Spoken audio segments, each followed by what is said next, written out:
최근 전 세계적으로 물가 상승이 심상치가 않습니다. 미국은 최근 40여 년 만에 최고의 물가 상승률을 보이고 있고 유럽과 아시아도 현재 물가가 크게 오른 상태예요. 코로나 이후 주요국들이 제로금리와 함께 무제한 양적 완화를 진행하면서 시중의 유동성이 대폭 증가하였고 그에 따라 물가가 크게 상승한 상태입니다. 특히 유가가 근래 본 적 없던 가격을 형성하고 있는 중이에요. 2월 우크라이나와 러시아 사태가 불거지면서 유가는 더욱더 빠르게 상승했고 현재는 잠시 하락한 상태이긴 합니다. 하지만 아직까지도 물가 상승 압력은 높고 특히나 우크라이나와 러시아 전쟁이 앞으로 어떻게 흐를지 모르기 때문에 많은 투자자들이 현재까지도 유가의 흐름에 큰 관심을 가진 상태예요. 사실 저는 2021년 3월부터 전 세계가 앞으로 물가가 크게 오를 것이라 생각을 하고 있었습니다. 이는 저뿐만이 아니라 많은 투자자들도 같은 생각을 했으리라 생각해요. 왜냐하면 대부분의 국가들이 엄청난 돈을 공급했습니다. 시중에 화폐가 늘어난다는 것은 물가가 그만큼 상승한다는 것과 같아요. 그리고 실제로 21년 초부터 신흥국을 중심으로 물가가 서서히 오르고 있었던 시기였습니다. 그래서 저는 원유 투자를 준비하기 시작했고 저는 강심장이 아니기 때문에 원유 선물 투자는 못하고 원유 간접 투자를 시작했어요. 원유 간접 투자란 직접적으로 원유에 투자하는 것이 아닌 원유와 관련된 곳에 투자를 하는 것을 말하는데 저는 석유를 판매해 돈을 버는 기업에 투자하기로 마음먹었고 ETF 투자를 주로 하기 때문에 미국 석유 기업으로 이루어진 XLE ETF에 투자를 시작했습니다. 제가 원유 선물 투자가 아닌 원유 간접 투자를 선택한 가장 큰 이유는 유가의 큰 변동성을 견딜 수 있는 투자 성향이 아니었고 또 당시 유가가 오른다고 생각을 했으나 언제 어떻게 상승할지는 알 수 없었기 때문에 롤오버 비용을 지불하며 선물 투자를 하고 싶지 않았습니다. 그래서 원유 투자는 하고 싶지만 저와 같이 큰 리스크를 감당하기 힘든 분들께 이러한 투자 방법도 있다는 것을 알려드리고 싶어 제가 작년부터 투자한 XLE ETF를 소개해볼까 합니다.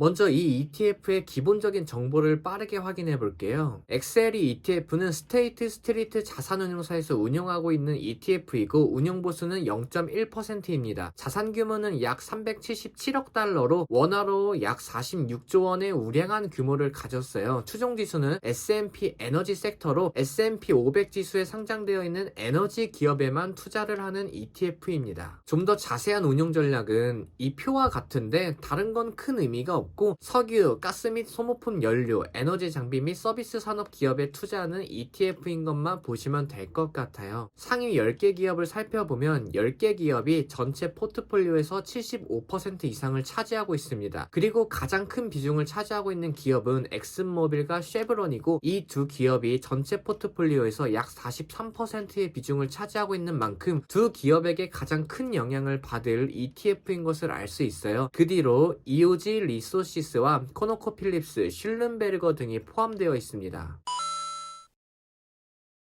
그렇다면 정말 XLE ETF가 원유 선물 투자를 대신할 수 있을까요? 이 그래프는 1998년부터 현재까지 WTI 선물 가격과 XLE ETF의 주가 추이입니다. 이 그래프만 봐도 알 수 있듯이 두 그래프 모두 동일한 흐름을 보이고 있어요. XLE ETF는 23개의 석유 관련 기업들이 포함되어 있고 이 기업들로부터 우리가 원유와 관련된 제품이나 서비스를 받기 때문에 원유가 오르면 이 기업들 입장에서는 원가가 오르는 것과 같아 원유가 오르는 만큼 이 기업들은 가격을 올릴 수밖에 없습니다. 그리고 그 올린 가격분을 소비자에게 넘기게 됩니다. 기업이라는 곳은 원가가 1만큼 올라도 오른 1만큼만 제품 가격에 포함시키는 게 아닙니다. 원가가 1이 오르면 제품 가격을 2 혹은 3만큼 올려요. 특히나 원유처럼 실생활에 꼭 필요한 것들은 2나 3만큼 올리는 게 아닌 4나 5만큼까지도 올릴 수 있습니다. 왜냐하면 가격을 올려도 꼭 사용할 수밖에 없기 때문이에요.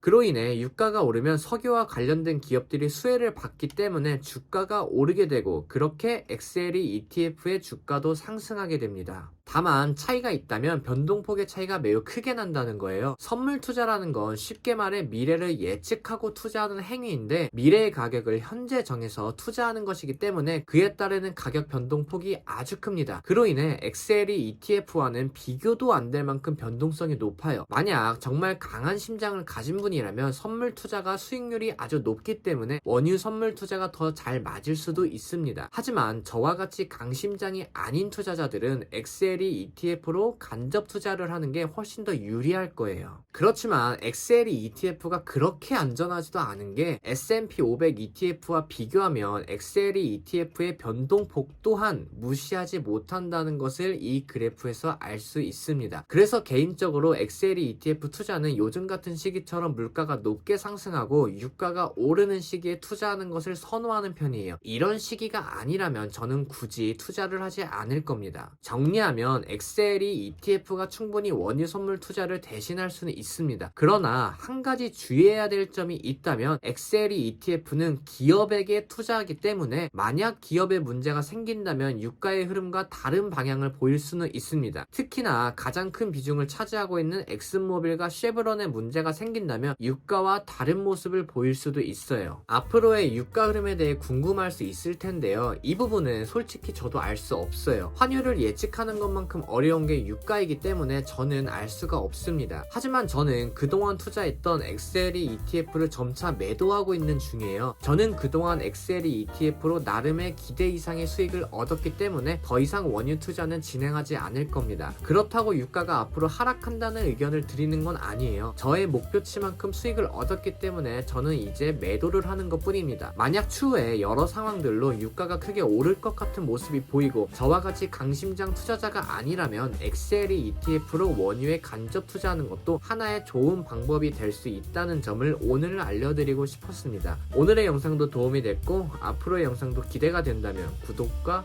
좋아요 부탁드리겠습니다. 감사합니다.